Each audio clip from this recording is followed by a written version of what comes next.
আসসালামু আলাইকুম। গ্রিন আর্কিটেক্টের পক্ষ থেকে আমি ইঞ্জিনিয়ার টুটুল।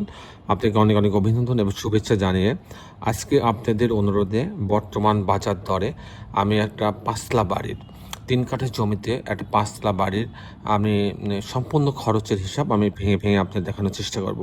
আমি দেখাবো যে ফাউন্ডেশনে আপনি কত টাকা স্কোয়ার ফিট খরচ হবে এবং ফাউন্ডেশন টোটাল টাকা কত টাকা খরচ হবে, আপনি কত টন রড লাগবে, সিমেন্ট কত ব্যাগ লাগবে, আপনি পিকেট কত শিফট লাগবে, তারপরে আপনি প্রতি তালা কাস্টিং করতে আপনি কত টন রড লাগবে, কত ব্যাগ সিমেন্ট লাগবে, তারপর কত শিফট খোয়া লাগবে, প্রত্যেকটা জিনিস আমি ভেঙে ভেঙে আপনার মাঝে তুলে ধরার চেষ্টা করব। ইভেন আমি আপনাকে অ্যাভারেজ একটা লেবার খরচও আমি আপনার মাঝে তুলে ধরার চেষ্টা করব। দর্শক মণ্ডলী, আমি ইঞ্জিনিয়ার টুটুল আছি আপনার সঙ্গে। আপনারা জানেন যে আমরা বাংলাদেশের প্রত্যেকটা জেলাতে উপজেলাতে আমরা কিন্তু বাড়ি প্ল্যান ডিজাইনে আমরা কাজগুলো করে দিয়ে থাকি। দর্শক মণ্ডলী, আসুন আমি এখন আপনাকে এই বাড়িটার ৫ তলা বাড়িটার আমি খরচের হিসাব আমি আপনার মাঝে তুলে ধরার চেষ্টা করি।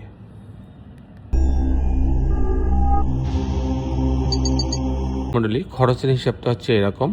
আজকে আমাদের শিরোনাম ৫ তলা বাড়ির খরচের হিসাব। এটা হচ্ছে বর্তমান বাজার দরে আমি আজকে হিসাব একটা ৫ তলা বাড়ি নির্মাণ করতে কেমন টাকা খরচ হয় তার হিসাব আমি আপনার মাঝে তুলে ধরার চেষ্টা করব।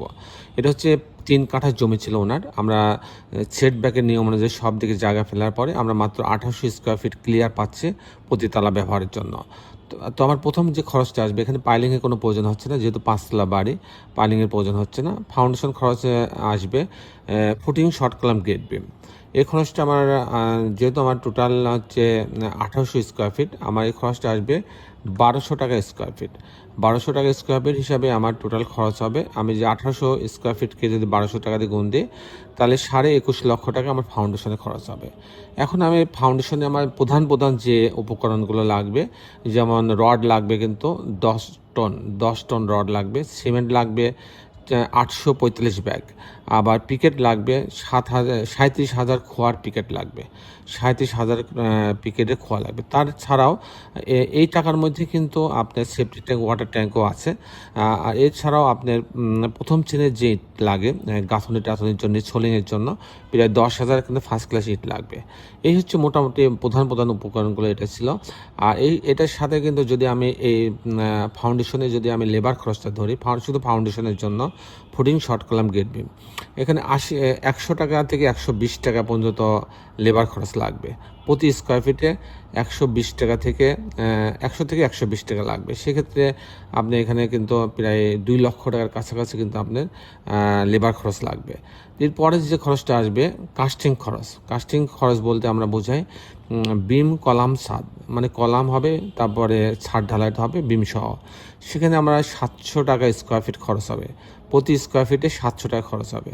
যেহেতু আমার ১৮০০ স্কোয়ার ফিট আমার বিল্ডিংটা এরিয়া, তাকে আমি ৭০০ দিয়ে গুণ দিই, তাহলে ১২ লক্ষ টাকার কাছাকাছি লাগবে প্রতি তালা কাস্টিং করতে। প্রতি তালা কাস্টিং প্রধান উপকরণের মধ্যে লাগবে রড লাগবে ৫ টন, সিমেন্ট লাগবে ৩০০ ব্যাগ, আর পিকেট লাগবে ১৫,০০০ পিকেট লাগবে। ১৫,০০০ পিকেট লাগবে। এই হচ্ছে প্রধান উপকরণ। আর প্রতি তালা কাস্টিংয়ে যদি আমি লেবার খরচ ধরি, আলাদা ধরি, তো প্রতি তালার জন্য আপনার এরকম ১২০ থেকে ১৩০ টাকা লেবার খরচ লাগবে প্রতি তালা কাস্টিংয়ের জন্য, ফিনিশিং বাদে। আর টোটাল যদি এই বাড়িটা যদি আমি কাস্টিং করতে চাই, তাহলে আমার যেহেতু আমার ৫ তলা, প্রতি তালায় লাগছে ১২ লক্ষ টাকা। ৫ তলার জন্য ৬০ লক্ষ টাকা হলে ফ্রেম স্ট্রাকচার দেওয়া যাবে ৫ তলা বাড়ির। আর এই বাড়িটা যদি আমি ছবির মতো যদি আমি কমপ্লিট করতে চাই, তাহলে আমার প্রতি স্কোয়ার ফিটে ২,০০০ টাকা থেকে ২২০০ টাকা খরচ হবে। যদি আমি ২,০০০ টাকা ধরি, যেহেতু আমার ১৮০০ স্কোয়ার ফিট প্রতি তালায় লাগছে, আর আমার 5টা তালা, এই জন্য ৫ দিয়ে গুণ দিলাম, তাকে যদি আমি ২,০০০ টাকা দিয়ে গুণ দিই, তাহলে ১,৮০,০০,০০০ টাকা টোটাল আমার খরচ হবে এই বাড়িটা কমপ্লিট করতে। এই বাড়িটা যদি আমি ছবির মতো কমপ্লিট করতে চাই, তাহলে আমার টোটাল খরচ হবে ফাউন্ডেশন সহ ১,৮০,০০,০০০ টাকা।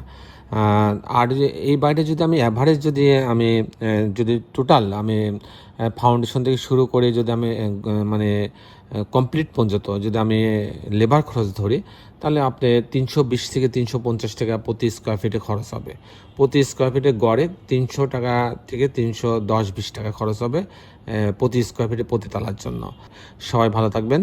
আল্লাহ হাফেজ।